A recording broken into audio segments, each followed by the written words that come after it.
experiencia en ti. Necesito escuchar lo que en silencio me has de hablar. Enséñame a callar cuando tu voz pueda opacar. En ti quiero esperar, sin ansiedad de correr. Tú me hiciste, Señor, tan solo para ti, y no sabré vivir si no descanso en ti. Enséñame a vivir, enséñame a escuchar, enséñame a callar, enséñame a esperar.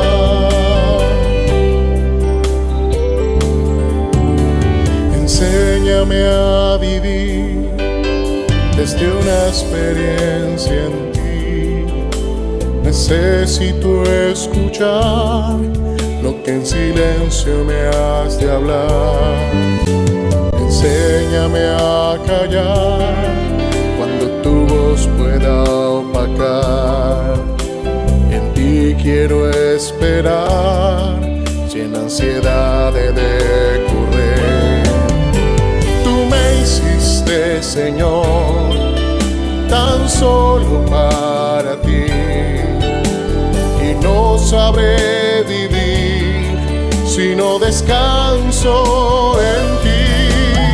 Enséñame a vivir, enséñame a escuchar, enséñame a callar, enséñame a esperar.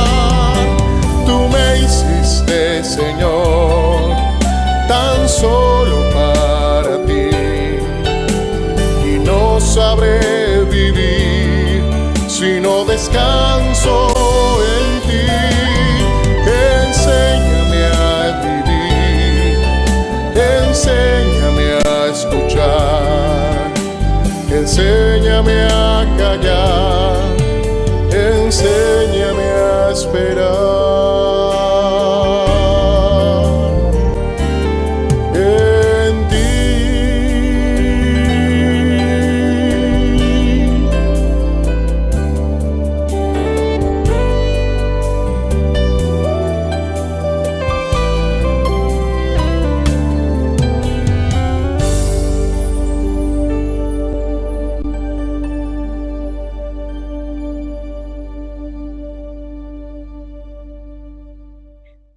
Muy buenos días, hermanos. Dios le bendiga en este hermoso día. Mi nombre es Omaire Morales, desde aquí de Tampa, Florida. Para esos que no me conocen, tengo hoy la bendición y el grato por parte de Dios de leerle la palabra. Hermanos, si ustedes gustan, Lucas capítulo 24, versículos 33 al 44. Por favor, si abren la Biblia. Les doy unos minutitos y comenzamos a leer. Y levantándose en la misma hora, volvieron a Jerusalén y hallaron a los 11 reunidos y a los que estaban con ellos, que decían: ¿ha resucitado el Señor verdaderamente y ha aparecido a Simón? Entonces ellos contaban las cosas que le había acontecido en el camino y cómo le habían conocido al partir el pan. Mientras ellos aún hablaban de estas cosas, Jesús se puso en medio de ellos y les dijo: paz a vosotros. Entonces, espantados y atemorizados, pensaban que veían espíritu. Pero él les dijo: ¿por qué estáis turbados? ¿Y vienen a vuestro corazón estos pensamientos? Mirad mis manos y mis pies, que yo mismo soy. Palpad y ved, porque un espíritu no tiene carne ni hueso, como veis que yo tengo. Y diciendo esto, les mostró las manos y los pies. Y como todavía ellos de gozo no lo creían y estaban maravillados, les dijo: ¿tenéis aquí algo de comer? Entonces le dieron parte de un pez asado y un panal de miel. Hermanos, bella pasaje de la Biblia. Me gustaría dar una pequeña reflexión de esto que he leído. Me acuerdo nosotros mismos que a veces dudamos cuando oramos, dudamos de Dios, dudamos que Él nos está escuchando. Creo que en lo mío personal, creo que a veces lo que pasa es que no tenemos suficiente fe, nos falta más orar, nos falta más comunión con Dios todos los días, en cada momento, simplemente cuando uno está cocinando, cuando uno está fregando, cuando uno está haciendo las cosas de la casa, siempre tener a Dios presente, porque eso es lo que Dios busca en nosotros, que tengamos una relación como uno la tiene con los amigos a veces, cuando uno está pensando llamarlos, cuando uno está pensando hacer muchas cosas, y mismo Dios quiere que nosotros tengamos esa comunión con Él todos los días, en cada momento, en los momentos buenos, en los momentos malos, estar siempre con Él ahí, y eso es lo que Dios nos requiere. Los discípulos fueron escogidos por Dios, Él conocía su corazón, pero si vemos el pasaje de estos personajes, ellos eran como nosotros, cometían muchos errores, no tenían fe, todo lo que nos pasa a nosotros. Pero Dios los escogió, Dios conocía su corazón, y asimismo Dios nos conoce a nosotros. Dios conoce nuestros corazones, que a veces nos equivocamos y volvemos. Eso es lo bueno, que a veces nos equivocamos y retrocedemos y llegamos otra vez a Él. Nunca es tarde para Él. Bueno, con esta reflexión los dejo, y que Dios los bendiga a todos en este hermoso día de mucho sol, mucha lluvia. A mí me gusta mucho la lluvia, pero últimamente está lloviendo, haciendo mucho sol. Pero bueno, sigamos con las alabanzas. Gracias a todos y que Dios los bendiga en este hermoso día.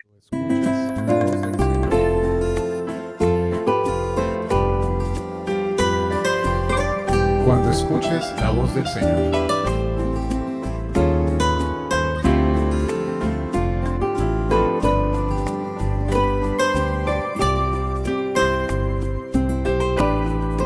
Cuando escuches la voz del Señor, que Él está hablando a tu corazón, no le resistas ni quieras seguir como un rebelde,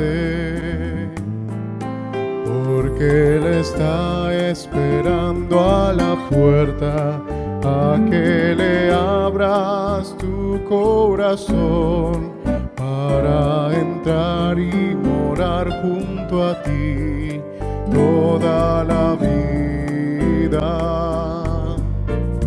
Entra, Jesús, toma mi ser, toda mi vida es para ti, y entre tus brazos quiero saber cuánto me amas. Entra, Jesús, toma mi ser, toda mi vida es para ti, y entre tus brazos quiero saber cuánto me amas.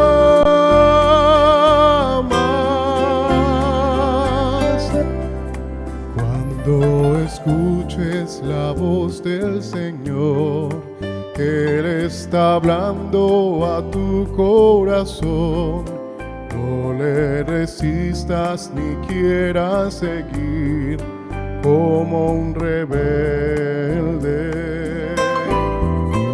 porque Él está esperando a la puerta a que le abras tu corazón para entrar y morar junto a ti toda la vida.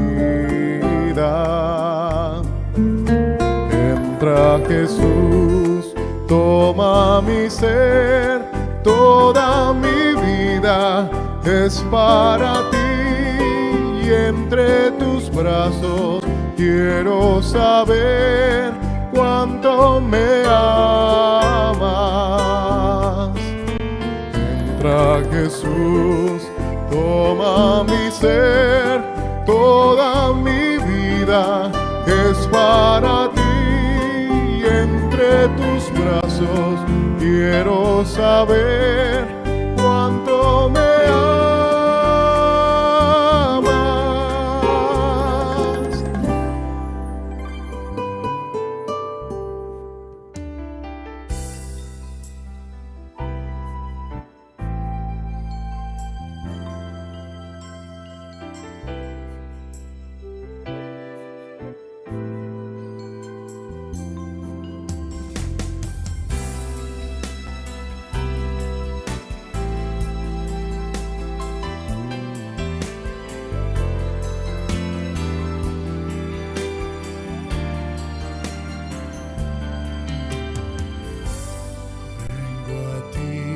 Señor, cámbiame, renuévame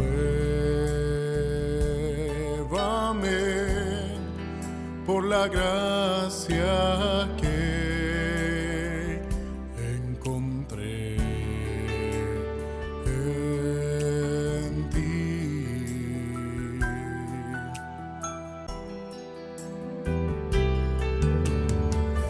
Ahora sé que las debilidades que hay en mí desvanecerán por el poder de tu amor.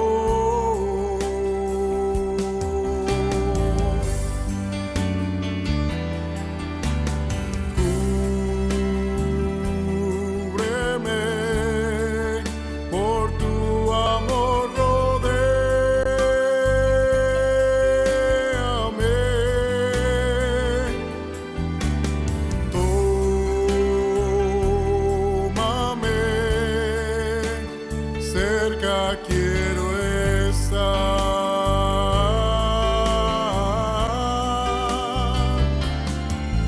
y al esperar nuevas fuerzas yo tendré, y me levantaré como las águilas por el poder de tu amor.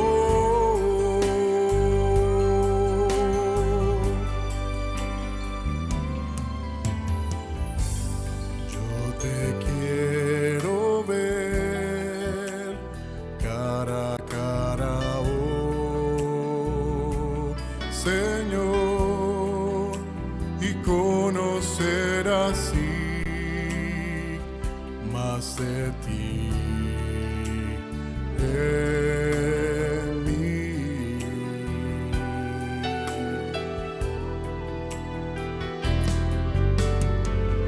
Prepárame, Señor, para hacer tu voluntad, viviendo cada día por el poder de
más de ti en mí.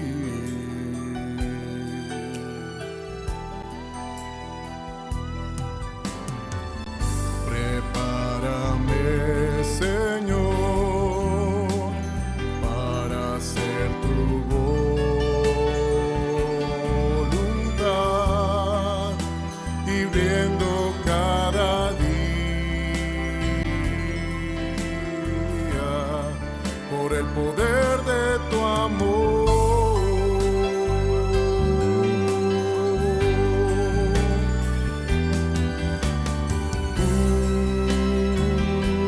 Cúbreme, por tu amor rodéame.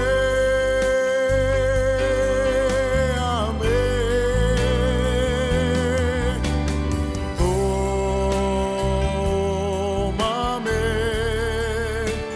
cerca quiero estar.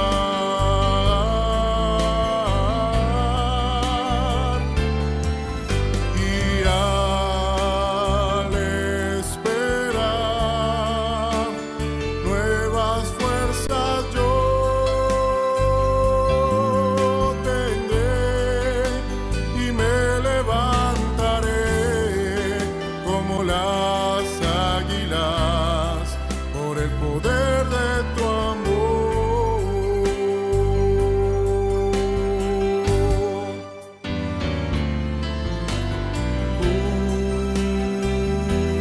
Cúbreme, por tu amor rodéame.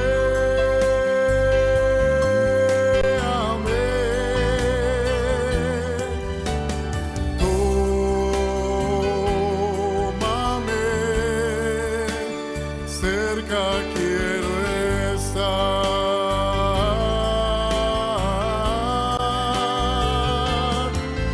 Y al esperar nuevas fuerzas yo tendré y me levantaré como las águilas por el poder de tu amor.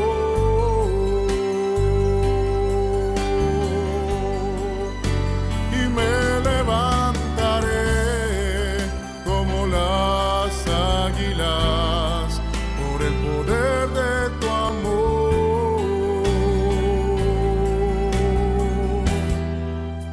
Y me levantaré como las águilas por el poder de tu amor.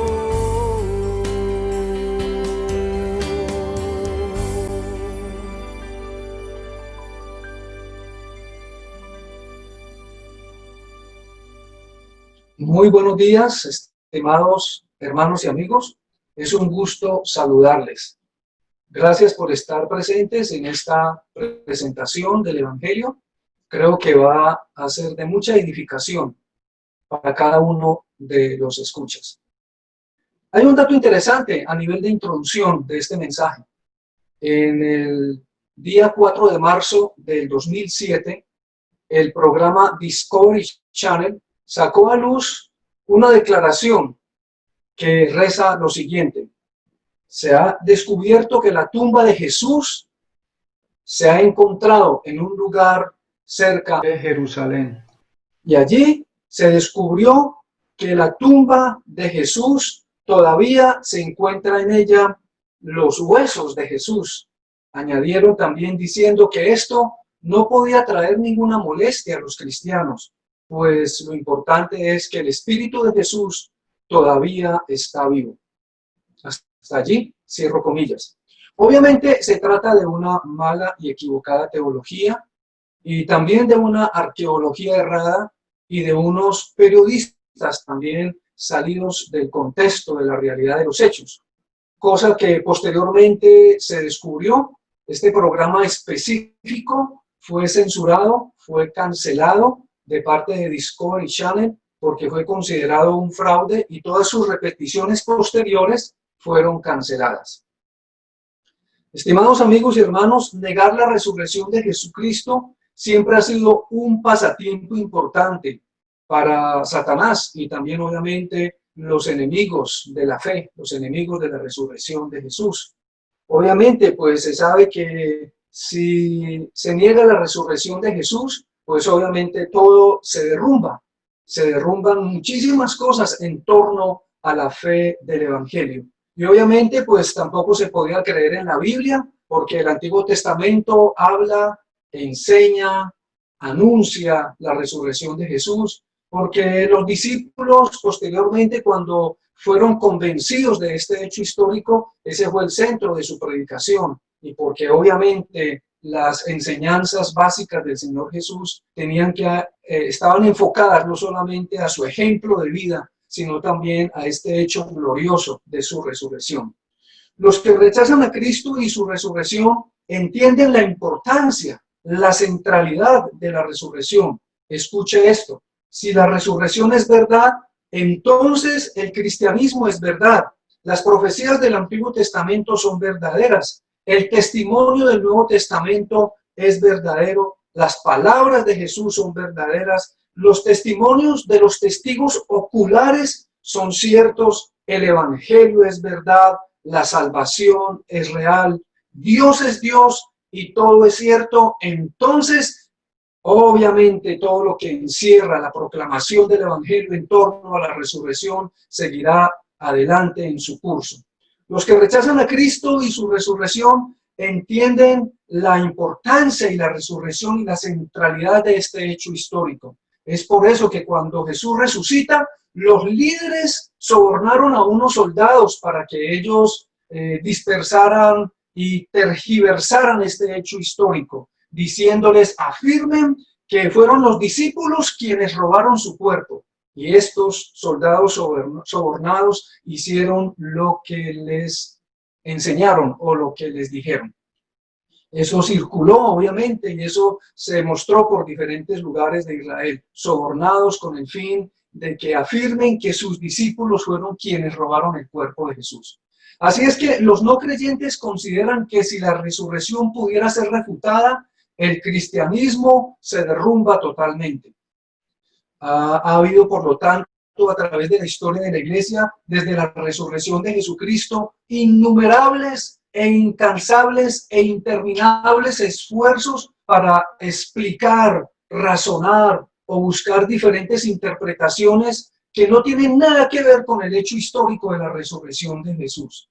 Nadie, por cierto, ha tenido éxito en esto. Nadie ha roto la cadena inquebrantable de la evidencia que vincula la resurrección con la declaración interna de la palabra de Dios. Y es por ello que el apóstol Pablo dice en Romanos capítulo número 10, versos 9 y 10, si confiesas con tu boca a Jesús como Señor y crees en tu corazón que Dios lo resucitó entre los muertos, serás salvo. Así es que la salvación viene al creer en la resurrección, lo que significa que crees que Dios lo levantó, que Dios levantó a Jesús de la muerte porque éste había ofrecido un sacrificio adecuado, apropiado y perfecto por el pecado en la cruz. Y es así como el Señor validó este sacrificio resucitándolo de entre los muertos.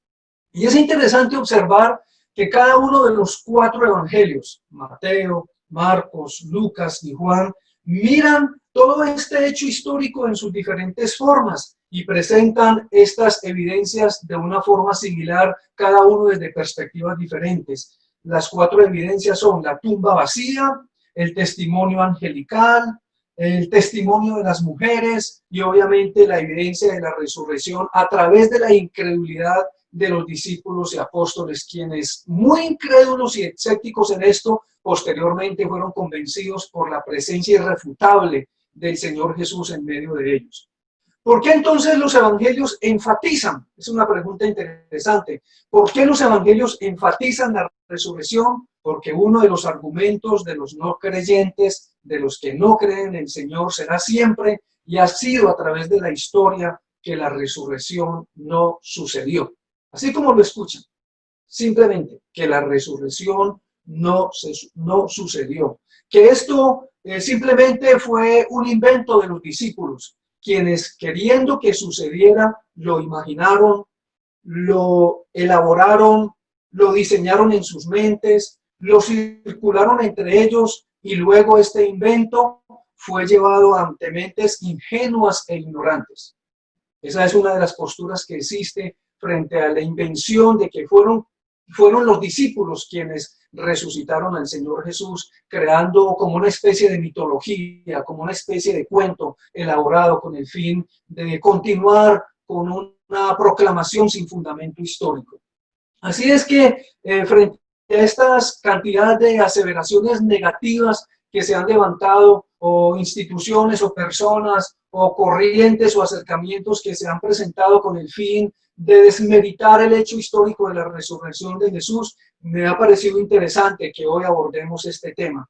Y es por ello que para el día de hoy he querido titular el mensaje como las primeras respuestas ante la resurrección. Ese es el título del mensaje, las primeras respuestas ante la resurrección. Y frente a este título quiero hacer esta pregunta. ¿Cómo respondieron los primeros testigos de la resurrección de Jesús? ¿Cómo respondieron? ¿Qué fue lo que pasó? ¿Cómo respondieron? Sencillamente los primeros testigos de la resurrección de Jesús respondieron con las siguientes similitudes. Número 1, respondieron con una declaración consistente. Los primeros discípulos o testigos de la resurrección de Jesús, número 1, respondieron con una declaración consistente. Vamos a mirar esto en la Sagrada Escritura, allí en Lucas, capítulo número 24, Lucas, capítulo número 24, versos 33 al 35. Dice la palabra del Señor, y levantándose en la misma hora, volvieron a Jerusalén y hallaron a los 11 reunidos y a los que estaban con ellos. Y decían, ha resucitado el Señor verdaderamente y ha aparecido a Simón.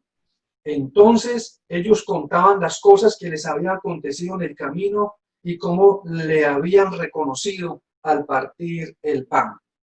Bueno, es interesante esta escritura. Obviamente, si miramos los versos anteriores, entendemos que se trata de dos personas que habían descendido de Jerusalén a Emaús. Y en ese camino, en ese trayecto de Jerusalén a Emaús, se les acerca Jesús. Ellos no lo identifican, lo identificaron simplemente como un forastero, como alguien que se les acercó en el camino. Y fue en ese trayecto, quienes ya conocen la historia o ya han leído este pasaje bíblico, entendemos que fue en ese trayecto de ese camino de Jerusalén a Emaús que el Señor, al dialogar con ellos, empezó a mostrar la evidencia y la realidad de su resurrección. Cuando ellos entran en esa claridad, cuando ellos logran comprender que Jesús ha resucitado, entonces ellos regresan en esa misma hora y van de nuevo a Jerusalén. Y así es que vemos aquí el pasaje bíblico. Después de que ellos entienden el hecho de la resurrección, cuando Jesús se les presenta y se da a conocer, dice el verso 33, y levantándose en la misma hora, volvieron a Jerusalén. Obviamente, volvieron a Jerusalén y hallaron a los 11 reunidos y a los que estaban con ellos. Estos hermanos estaban reunidos en algún lugar en Jerusalén, en un lugar, digamos, como clandestino, oculto, porque ellos tenían miedo. Ellos no querían ser vistos por los judíos, de acuerdo a la declaración del Evangelio según San Juan, capítulo 20, verso 24. Allí se nos dice que los discípulos y los seguidores de Jesús se reunían y estaban allí con miedo por temor de que fuesen perseguidos, encerrados y metidos en la cárcel de parte de los judíos y las autoridades judías. Entonces, estos hermanos, estos dos discípulos de Emaús sabían en dónde estaban reunidos y vienen a contarles las buenas nuevas, vienen a decirles a ellos este gran encuentro, este gran maravilloso episodio de haberse encontrado con el Señor Jesús resucitado. Y ellos estaban allí entonces a dar esta buena noticia y tocan la puerta. Imaginémonos el acto, ¿no? Entonces ellos tocan la puerta, ellos están allí con ese deseo de comunicar esta gran noticia y cuando ellos se les permite entrar, dice como que inesperadamente, sin que ellos se les diera oportunidad de dar explicación de lo que ellos querían comunicar, dice, ha resucitado el Señor verdaderamente y ha aparecido a Simón. O sea, esto viene de parte de los que están allí reunidos. Estas fueron las palabras con que fueron recibidos. No les dio como tiempo de ellos dar a conocer este anuncio y obviamente se encontraron, le salieron adelante al anuncio, en otras palabras. Lo interesante de esto es que hay una declaración consistente, que es el primer punto que vemos aquí en este mensaje. Los primeros testigos de la resurrección de Jesús respondieron con una declaración consistente. Y la declaración consistente es que verdaderamente y literalmente el Señor Jesús ha resucitado. Después que escucharon estas declaraciones, según el verso 34, ellos contaban las cosas que les había acontecido en el camino y cómo le habían reconocido al partir el pan. Note la relación que hay entre la aparición a Simón y el congregarse. Me parece interesante que la capacidad, la influencia que tenía Pedro era muy fuerte. Pedro era el líder y obviamente que Pedro ya estaba convencido, porque al principio él no creía en nada de esto, el hecho de la resurrección, y después fue persuadiéndose progresivamente, y más cuando el Señor se le presentó, como lo dice también el apóstol Pablo por allá en 1 Corintios capítulo número 15, cuando hace un señalamiento de las apariciones resucitadas del Señor Jesús, toma como punto de partida a Pedro, luego a Cefas, luego a un número de hermanos determinado, luego como a 500 hermanos, y luego dice como un abortivo se me apareció a mí, tomando como punto de referencia su primera aparición a Pedro. Entonces es interesante, ya aquí están reunidos, me imagino que Pedro ya le ha pedido disculpas a las mujeres que fueron las primeras en dar la noticia, y obviamente están allí todos con esa gran y maravillosa noticia, con ese maravilloso hallazgo, con esa gran e importante suceso que obviamente les ha cambiado su forma de pensar acerca del mesianismo, acerca de las expectativas que tenían de Jesús. Ya hemos estudiado posteriormente que las expectativas mesiánicas que ellos tenían de Jesús eran diferentes, y aquí obviamente ya tienen una connotación completamente diferente, llegan a un nivel, escalan su nivel de entendimiento. Bueno, aquí entonces estamos dándonos cuenta que nos encontramos en un pasaje que es muy revelador y que básicamente se centra en mostrarnos a nosotros como primer punto que las respuestas ante la resurrección tienen una declaración consistente.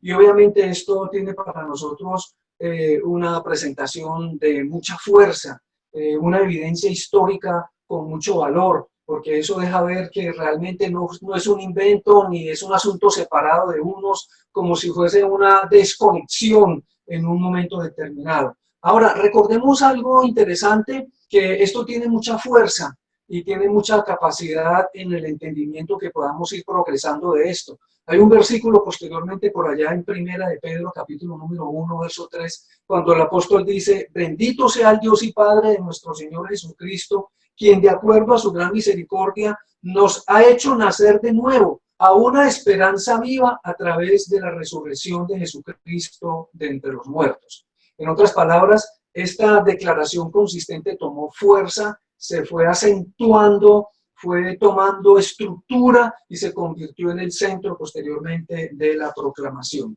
Muy bien, aquí entonces el punto interesante es que lo que quiero que entendamos en este primer aspecto es que ellos pudieron estar de acuerdo en esa declaración consistente, lo vimos, lo pudimos observar, tenemos la gran noticia de que estuvo con nosotros, de que lo presenciamos, es decir, está vivo, y esta es una aparición consistente que genera en ellos una experiencia transformadora. Muy bien, además de ser una aparición, recordemos que se convierte como un ente jurídico, una connotación legal, es una declaración consistente. Número 2, respondieron conmocionados ante su presencia.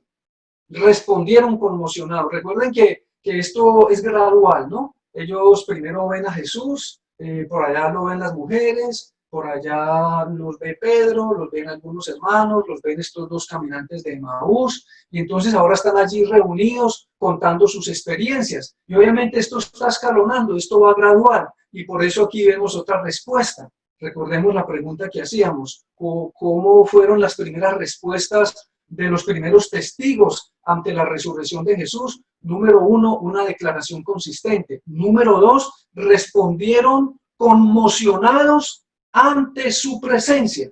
¿Dónde encontramos esto? En el versículo número 36 y 37. Aquí vamos a ver que estos discípulos y hermanos están conmocionados, están sorprendidos ante la presencia resucitada del Señor Jesús. Dice el texto, verso 36. Mientras ellos aún hablaban de estas cosas, Jesús se puso en medio de ellos y les dijo: paz a vosotros. Entonces, espantados y atemorizados, pensaban que veían espíritu. Yo quiero que analicemos esto desde la perspectiva humana, no desde una perspectiva religiosa, como cuando ya analizamos las cosas desde unos hombres de fe que entregaron y dieron sus vidas por esta causa, sino que miremos el proceso revelador que empezó a darse en sus mentes. Ellos, como cualquiera de nosotros, no estaban convencidos, ellos ni se imaginaban en sus mentes ese hecho de la resurrección de entre los muertos, ese hecho sobrenatural. Ellos tenían obviamente una forma natural, como cada uno de nosotros sabemos acerca de estas posturas que tienen que ver con los acontecimientos sobrenaturales. Pues obviamente, aunque ellos habían experimentado muchos milagros de parte del Señor Jesús, no tenían tanta claridad de que este acto de la resurrección de verdad fuese a ocurrir, fuese un hecho. Y por lo tanto, gradualmente ellos tenían que ir entendiendo e ir experimentando e ir teniendo esta profundización en su acercamiento con el Señor. Y pues al principio vemos que ellos no podían tener una claridad frente a esto, y fue directamente el Señor quien empezó a mostrarse. Aquí vemos que se muestra aisladamente a cada uno de ellos. Ellos entonces toman la decisión de reunirse con el fin de deliberar y compartir sus experiencias. Están allí reunidos en algún lugar de Jerusalén para compartir lo que les ha ocurrido a cada uno. Me imagino Pedro contando lo que ocurrió, las mujeres contando los acontecimientos de lo que ellas vieron, lo que ellos percibieron. Posteriormente algunos hermanos más, y aquí vemos estos dos caminantes de Emaús que regresan a Jerusalén también dando su testimonio, ¿no? Algo consistente. Están allí deliberando, compartiendo todo esto, pero aquí hay algo interesante, es que escala el asunto, y el asunto escala, y es que ellos pasan a un nivel más, a una presentación más en este acercamiento de lo que el Señor Jesús va revelando de su poder que tiene sobre la muerte, cuando Él resucita entre los muertos. Y es aquí que podemos ver que ellos responden conmocionados ante su presencia. Mira, dice el verso 37, dice que ellos estaban espantados y atemorizados, pensaban que veían espíritu. Bueno, pues están impresionados, ¿no? Porque como que esto todavía no lo creen, como que tienen que pellizcarse, como que no, esto no cabe en sus mentes. Y pues obviamente allí Jesús se puso en medio de ellos y les dijo: paz a vosotros. El término paz, que viene del griego eirene, que significa paz interior, pues obviamente tiene que ver con eso, sí, claro. Estén tranquilos, relájense, no se asusten, no se conmocionen, no se espanten. Yo no soy un espíritu que vengo a causar un problema mental y en su comportamiento a ustedes. Vengo a dar unas evidencias claras de que yo soy el que estaba ya en la cruz del Calvario y que luego me llevaron al sepulcro, y aquí he vencido la muerte. Gloria a Dios, el Jesús resucitado. Dice, mientras ellos aún hablaban de estas cosas, mientras compartían de sus experiencias aisladas, Jesús se puso en medio de ellos. Gloria a Dios. ¿Cómo hubiéramos podido nosotros reaccionar? Imaginémonos en un escenario como estos. Yo creo que de la misma forma, porque pues obviamente el ser humano tiene una capacidad de exigir pruebas para poder creer.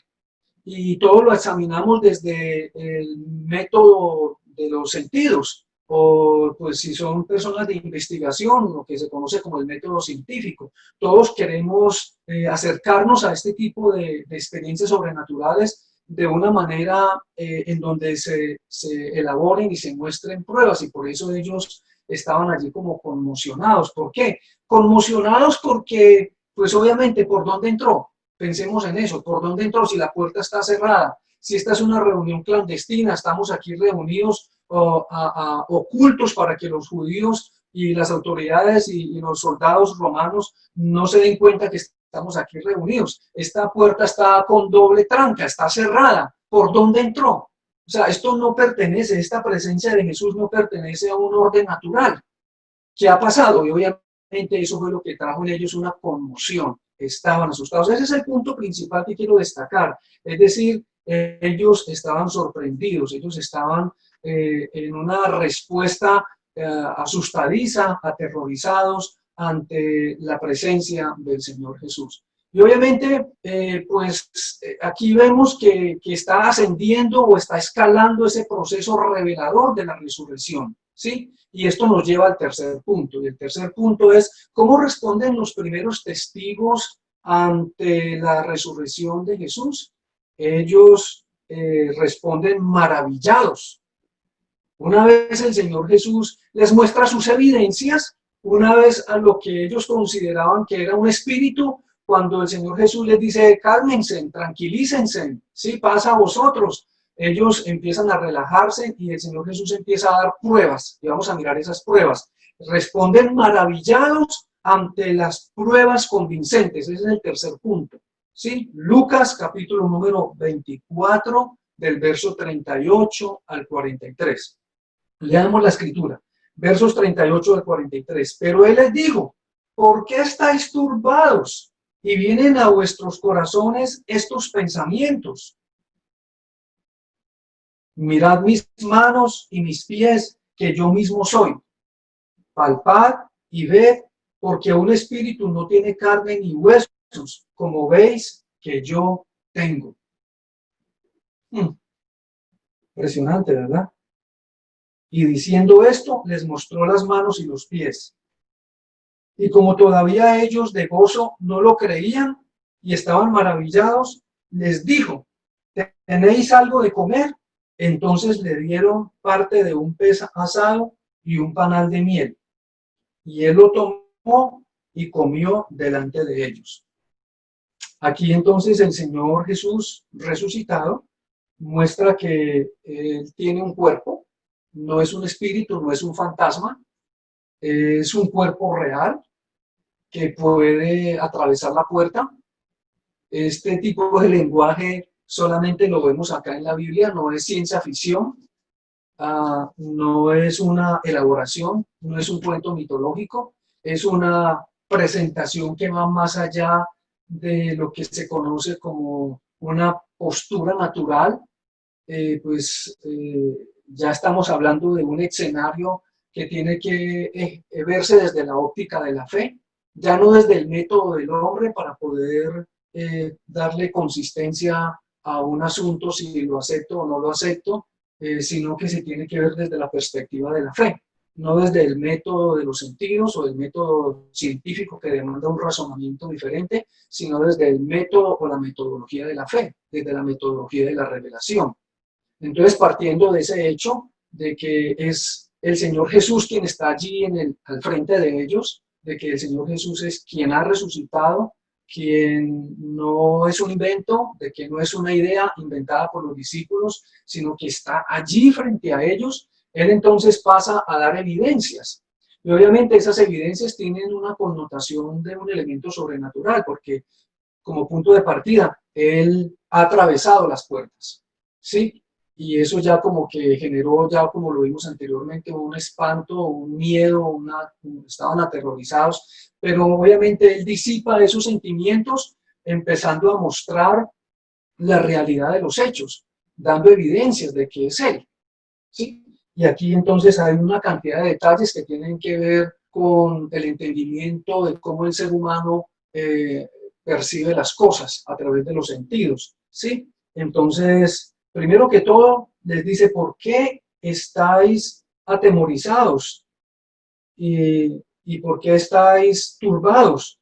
Y vienen a vuestros corazones estos pensamientos. A mí me parece que esta palabra ¿por qué? No es una pregunta explicativa, diciéndole a ellos, denme razones por qué están turbados, sino que es una pregunta retórica.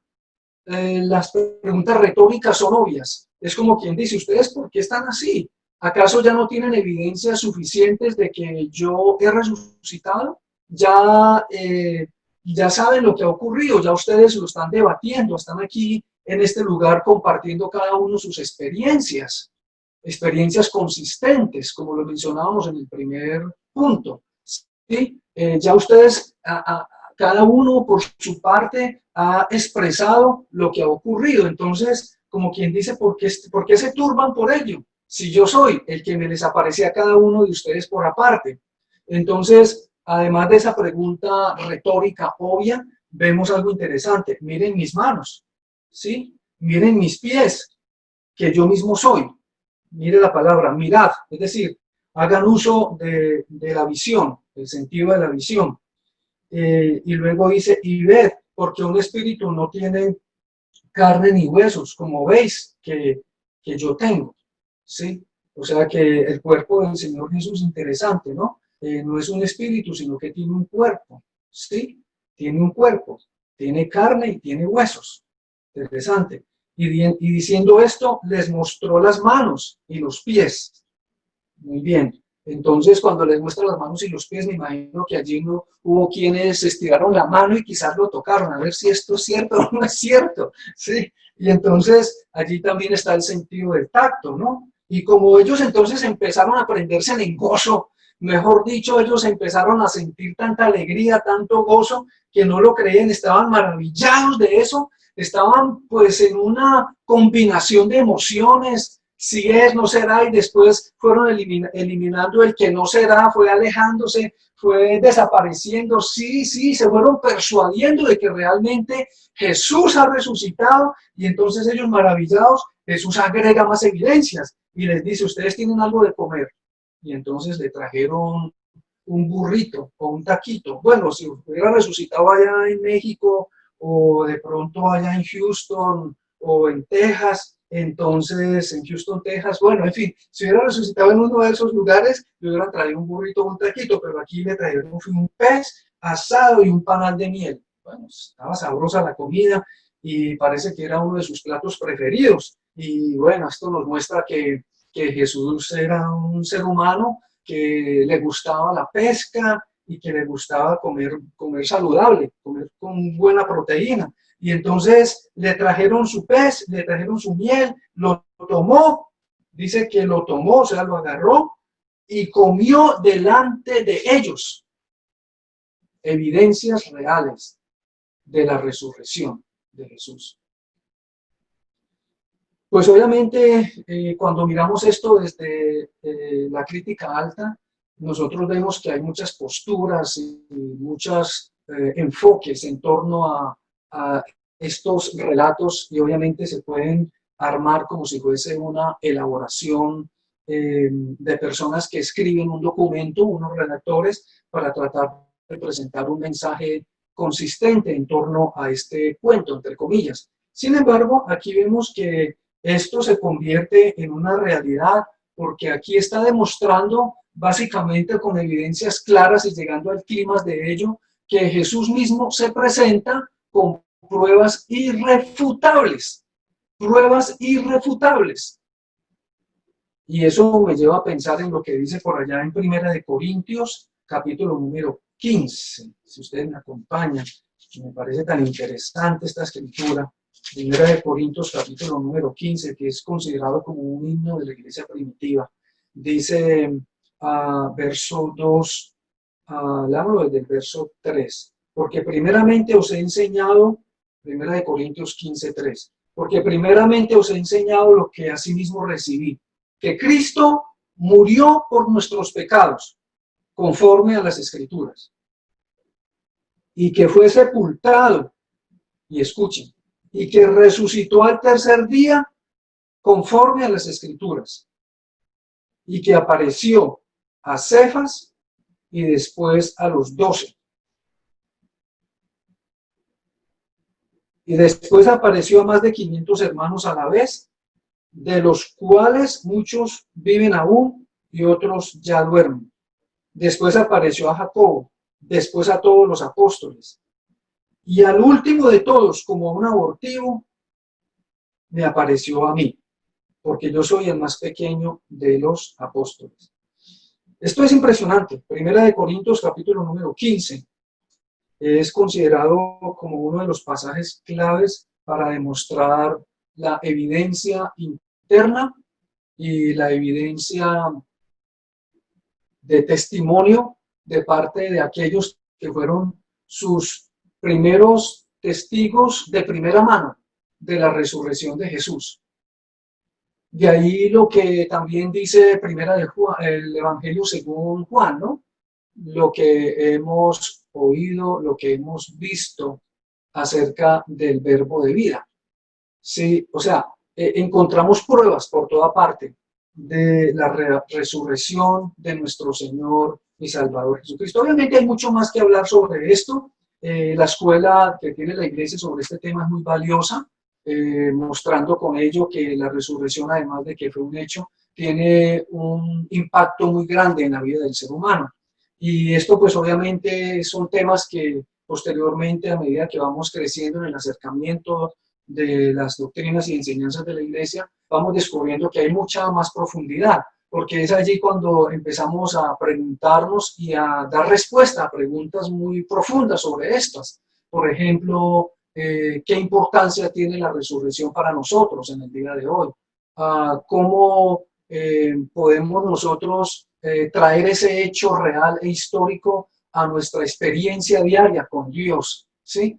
¿Cómo nosotros podemos crecer en este acercamiento con Dios teniendo como punto de referencia a ese Jesús, quien era nuestro Señor y Maestro en su vida, en su ministerio, pero también cómo el hecho de la resurrección trae sobre mí un impacto que genera una trascendencia en mi capacidad de seguidor de Jesús? Es decir, hay preguntas que son mucho más profundas en torno a esto, que obviamente podrán ser respondidas en su debido momento en otro tipo de mensajes. Pero por ahora estamos tratando de responder esta pregunta, ¿no? Las respuestas de los primeros testigos de la resurrección de Jesús. ¿Cómo respondieron? Pues a nivel de resumen, recordemos entonces lo siguiente. El título del mensaje fue, o es, las primeras respuestas ante la resurrección. Los primeros testigos de la resurrección respondieron con las siguientes similitudes, a nivel de resumen. Número 1, respondieron con una declaración consistente. Eso está en el capítulo 24, Lucas 24, del verso 33 al 35. Número 2, respondieron conmocionados ante su presencia. La palabra clave aquí es conmocionados. Respondieron conmocionados ante su presencia. Lucas capítulo 24, versos 36 y 37. Y número 3, respondieron maravillados ante las pruebas convincentes. Hermoso, ¿verdad? Respondieron maravillados ante las pruebas convincentes. Lucas capítulo número 24, del verso 38 al 43. Muy bien, así es que avanzando con esta presentación del mensaje, quiero invitarles para que miremos a nivel de aplicación lo siguiente. ¿Para qué entonces una resurrección corporal? ¿Por qué y para qué una resurrección corporal? Número 1, ¿fue necesaria la resurrección corporal para demostrar su victoria completa sobre el pecado? Hay muchos versículos que se pueden mencionar sobre ello, pero no quiero salirme del enfoque principal de este tema, las primeras respuestas ante la resurrección. Solo a nivel de aplicación recordemos que el hecho de la resurrección corporal de Jesús es necesaria para demostrar la victoria completa de Jesús sobre el pecado. El pecado mata. La paga del pecado es muerte, dice la palabra de Dios. ¿Sí? Pero dice la palabra, por otro lado, que aunque eso ocurra, que la paga del pecado es muerte, por otro lado nos dice que lo que tenemos en Dios es vida y vida en abundancia. ¿Por qué? Porque Jesucristo se convirtió en el que dio muerte al pecado, matando al pecado en la cruz del Calvario, sepultándolo en su muerte y resucitando a una vida nueva. Eso está explicado allá en Romanos capítulo número 6. En segundo lugar, ¿para qué la resurrección corporal de Jesús? En segundo lugar, la resurrección es necesaria para demostrar el propósito de Dios a favor de los seres humanos. Para demostrar que así como lo dice en Primera de Corintios, el capítulo 15, que el primer hombre es terrenal, refiriéndose a Adán, y el segundo hombre, que es Jesucristo, es celestial, mostrando entonces con ello como una nueva civilización que se levanta a través de nuestro Señor y Salvador Jesucristo, quien trascendió obviamente la muerte, resucitando de entre los muertos y dándonos a nosotros esa esperanza de vida, para que nosotros también trascendamos al pecado, muriendo al pecado, y nos levantemos a una vida nueva. Gloria a Dios por ello. Y número 3, la resurrección física de Jesucristo es una prueba visible de que Dios estaba satisfecho con su sacrificio. Una prueba visible de que Dios estaba satisfecho con el sacrificio de Jesús, con la muerte de Jesús. Y esto es interesantísimo. ¿Por qué? Porque la fe salvadora viene cuando se reconoce a Jesús como Señor sobre la muerte y sobre la vida. Dios lo levantó entre los muertos y con ello puso su sello divino de aprobación en su obra en la cruz del Calvario. Gloria a Dios. Así es que quiero que analicemos lo siguiente. Los seguidores del Señor Jesús no pueden seguirlo a Él solo hasta la cruz y quedarnos simplemente con ciertos aspectos de Jesús en su seguimiento hasta la cruz. No, hay que ir más allá. ¿Por qué? Porque esto lo vemos en los mismos discípulos. ¿Por qué? Porque cuando se sigue a Jesús solo hasta la cruz, como lo hicieron los discípulos, pues ellos se dispersaron. Todos ellos se perdieron. Entre viernes y domingo prácticamente todos se habían ido. Todos estaban huyendo. Fue que el rescate empezó a darse de parte del Señor Jesús cuando se desaparece separadamente para decirles, ¡Ey, ¿para dónde van? ¿Para dónde van? Un momentico, ¿cómo que a pescar voy? ¿Cómo que usted se va a ir para Emaús? ¿Cómo que ustedes ya se van a ir para...? No, si es que ustedes no han entendido cuál es el propósito de todos estos años que he estado con ustedes, vengan y empieza entonces a reunirlos para mostrarles y llevarles a un entendimiento más avanzado de lo que es su propósito. Así es que número 3, la resurrección física de Jesucristo muestra que hay una avanzada en los propósitos de Dios para el ser humano. No podemos quedarnos solo hasta el sacrificio. El Señor Jesús viene a nosotros para que lo miremos en su estado de resurrección, con el fin de ello mostrar su sello, su capacidad de poder sobre el pecado, sobre la muerte y su victoria sobre la cruz. Muy bien, escuchen esto. Si los discípulos de Jesús no hubieran visto a Jesús vivo entre los muertos, si su cuerpo estuviera en una caja en algún lugar, como la introducción que dice en el mensaje, nunca entonces los discípulos habrían llevado el mensaje más allá de Jerusalén o más allá de Samaria. Ellos se habrían ido a Emaús, se habrían ido a sus casas, se habrían ido a sus oficios, y entonces podrían decir que no hay razón para dar un paso más allá. Ellos nunca habrían intentado hacer nuevos conversos y establecer una comunidad de fe basada en un maestro muerto y pues obviamente pues que había generado en ellos una decepción a pesar de todo lo amable y lo bonito y las enseñanzas que le daban. Fue la resurrección de Jesús que marcó en ellos un hito, un impacto, un cambio en la perspectiva de cómo analizaban, miraban y experimentaban en sus propias vidas al Señor Jesús. Lo que los cambió fue el hecho de que lo vieron vivo, con estas pruebas irrefutables que hemos acabado de leer. Nadie hubiera creído que el Señor Jesús era Redentor, Salvador, Hijo de Dios y Señor si Él no hubiera resucitado visiblemente de entre los muertos. Y esa obviamente es también la declaración que hace el apóstol Pablo por allá en 1 Corintios capítulo número 15, del verso 13 al 17, donde dice, porque si no hay resurrección de muertos, tampoco Cristo resucitó. Y si Cristo no resucitó, vana es entonces nuestra predicación, vana es también nuestra fe, y somos hallados falsos testigos de Dios. Noten entonces que el poder de la resurrección que tuvo el Señor Jesús marcó un hito, no solamente en su mensaje, en su propósito, en esa capacidad de reunir y de convocar a sus seguidores, sino que trajo con ellos una inspiración profunda, una convicción profunda que les llevó no solamente a irse a llevar el evangelio a diferentes lugares, como lo vemos allí narrado en el libro de los Hechos de los Apóstoles, que en el capítulo 2 se arrepintieron las primeras 3.000 personas, luego en el capítulo 5, 5.000, y así sucesivamente se fueron extendiendo a diferentes partes y llegando a una declaración tan impresionante que está en Hechos capítulo 10. Si me permiten, yo sé que ya les dije que iba a terminar porque les presenté el resumen del mensaje hace un ratito, pero aquí me acuerdo de un pasaje hermosísimo que tiene que ver con esto. En Hechos capítulo número 10, por allí en el verso 40, dice, a este levantó Dios el tercer día e hizo que se manifestase. Hechos capítulo 10, verso 40.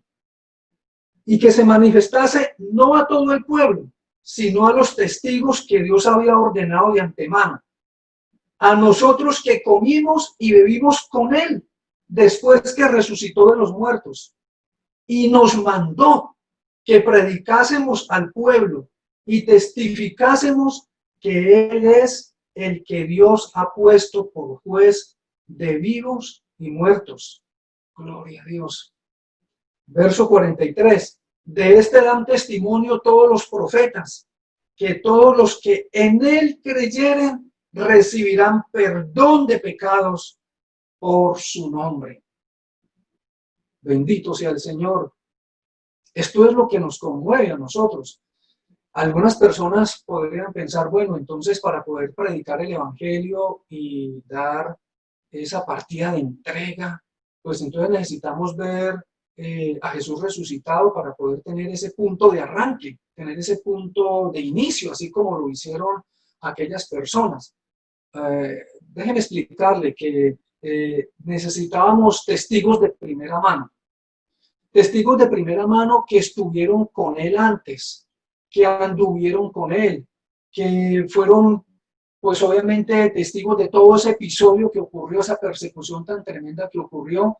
Y luego, como vemos en la historia, que este Jesús que hemos visto acá, él muere y resucita, y a estos que han sido sus discípulos, sus seguidores, se les presenta con pruebas irrefutables, ¿sí? Con el fin de que ellos internalicen, experimenten y obviamente no teoricen, sino que hayan en ellos esa profunda convicción de que lo que ellos van a empezar a proclamar no es un invento ideado por Pedro y Jacobo y Juan, que eran los líderes principales del grupo, sino que realmente fue una experiencia masiva, una experiencia que se dio de parte de Jesús. O sea, no es una idea que se transmite, es Jesús quien se le aparece a estos testigos de primera mano, y estos testigos de primera mano, encendidos por dentro, llenos del Espíritu de Dios, de esa fuerza interna, de ese poder interno que produce el Espíritu de Dios en nosotros, unido con la convicción del poder de Jesús sobre la muerte, los llevó a ellos a esa entrega profunda de proclamar el Evangelio por encima de la persecución, arriesgando sus propias vidas, despojándose de sus intereses humanos, despojándose de su dinero. Algunos de ellos eran personas afortunadas, algunos de ellos tenían posiciones sociales interesantes y ellos se desprendieron de todo ellos, y con esa convicción profunda de que Jesús ha resucitado y que el Señor les ha dado a ellos esa capacidad interna y ese entendimiento de asimilar una experiencia profunda en el Señor que los lleva a trascenderse más allá de sus propias necesidades humanas, se entregan, se dan. Y eso ha generado que generación tras generación la iglesia sigue proclamando a Jesús resucitado. Y es por eso que me llama mucho la atención que ya entonces hablamos de que este es el evangelio de la resurrección. Por ahí hay una escritura en Romanos donde se nos dice que este es el evangelio de la resurrección, lo cual para nosotros tiene un impacto fuertísimo. Está en Romanos capítulo número 1:4, en donde se nos dice que Jesús, el Hijo de Dios, fue declarado Hijo de Dios con poder por la resurrección de los muertos. Esto tiene para nosotros profundas enseñanzas y un impacto muy profundo en nuestra vida.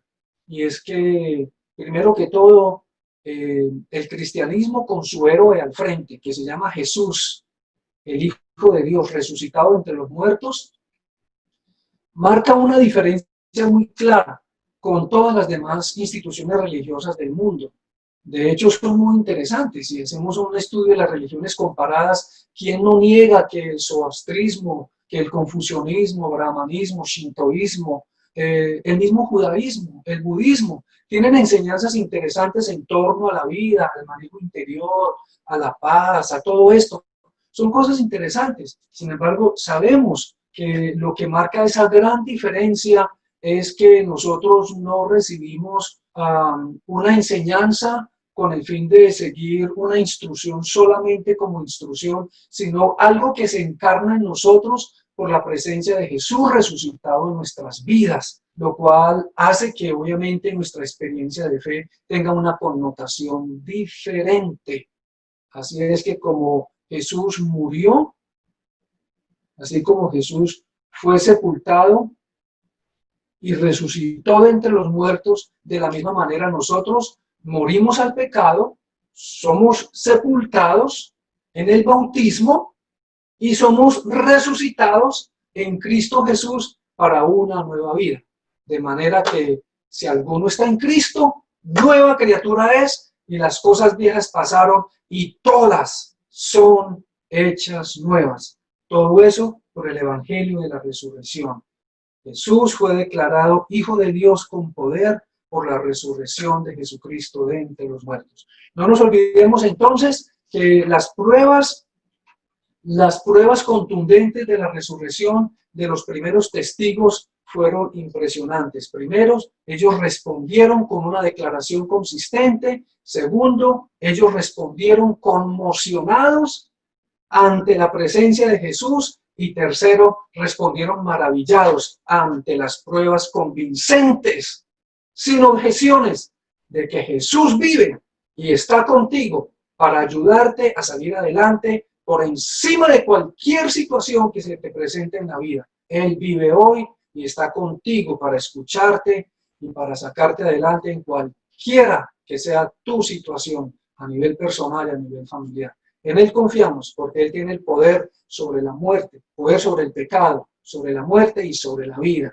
Gloria a Dios por su milagro y por su maravillosa obra en nuestras vidas. Les quiero invitar para que oremos y vamos a hacerlo de una manera pausada, calmada, pero profunda y sincera delante de Dios. Y quiero invitarle para que incline su rostro y recuerde esto, que este Jesús que murió en la cruz del Calvario y resucitó entre los muertos, tiene el poder suficiente, no solamente para darnos entendimiento de su capacidad para ayudarnos, sino también de abrir nuestro entendimiento para que comprendamos que la vida que tenemos, tiene sentido y tiene valor solamente en sus manos, solo en sus manos. Si usted hoy ve que su vida no tiene nada que ver con una relación auténtica con el Señor Jesús, yo le invito para que allí donde usted está, reconozca a Jesucristo como su Señor y Salvador, así como dice en Romanos capítulo 10, ¿sí?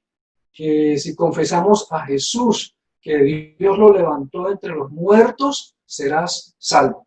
Inclinemos nuestro rostro y oremos. Amado Padre Celestial, te damos infinitas gracias por tu misericordia. Te damos infinitas gracias, Señor, porque tu amor es incomparable, porque estas experiencias maravillosas que nos muestra la palabra no solamente se quedan allí en un libro escrito, sino que eso toma vida, vida en nosotros, Señor. Vida que alumbra nuestro entendimiento, vida que nos resucita de nuestras limitaciones y nos lleva a trascender por encima de cualquiera de nuestras circunstancias. Señor, yo te pido por cada una de las personas que han escuchado este mensaje, para que su esperanza en ti, en medio de la desesperanza, en medio de una situación fatídica, de dolor, hoy al escuchar esta palabra se den cuenta que ellos son personas llamadas por ti para iniciar un recorrido de fe y de crecimiento a tu lado. Bendícele, Señor. Bendice a cada uno de los oyentes allí donde se encuentran, Señor. Bendice sus familias, bendice su relación contigo, bendícelos en todos los aspectos de su vida. Gracias por tu misericordia, en el nombre de Jesús. Amén. Dios les bendiga. Muchísimas gracias por escuchar esta palabra. Bendiciones.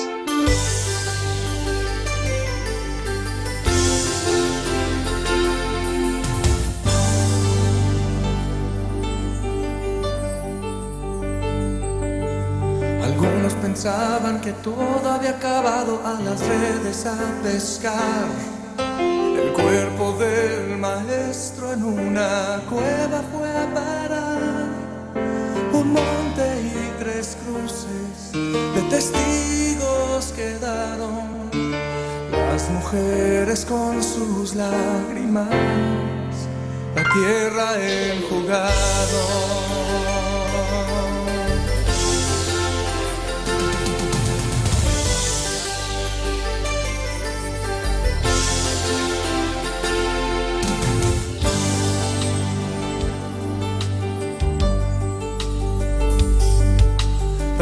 Pasaron y mujeres llegaron para ungir a su Señor. La piedra movida, la tumba vacía y un ángel descendió. Les dijo: ya no teman, sé que quieren ver a Jesús. ¿Por qué buscáis en los muertos a quien vive hoy? Resucitó, resucitó.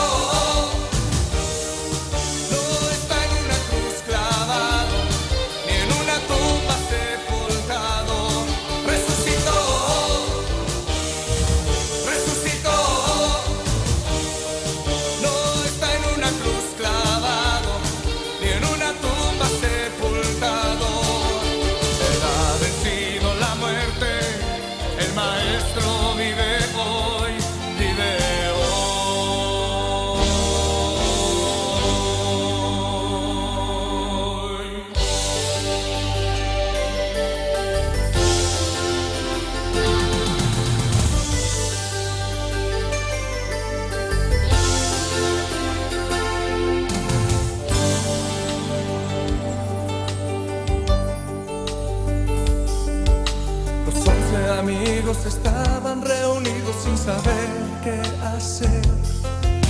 Era conocida la palabra oída de que el Cristo iba a volver. Sin embargo no entendieron, la promesa se olvidó. La palabra no era carne en su corazón.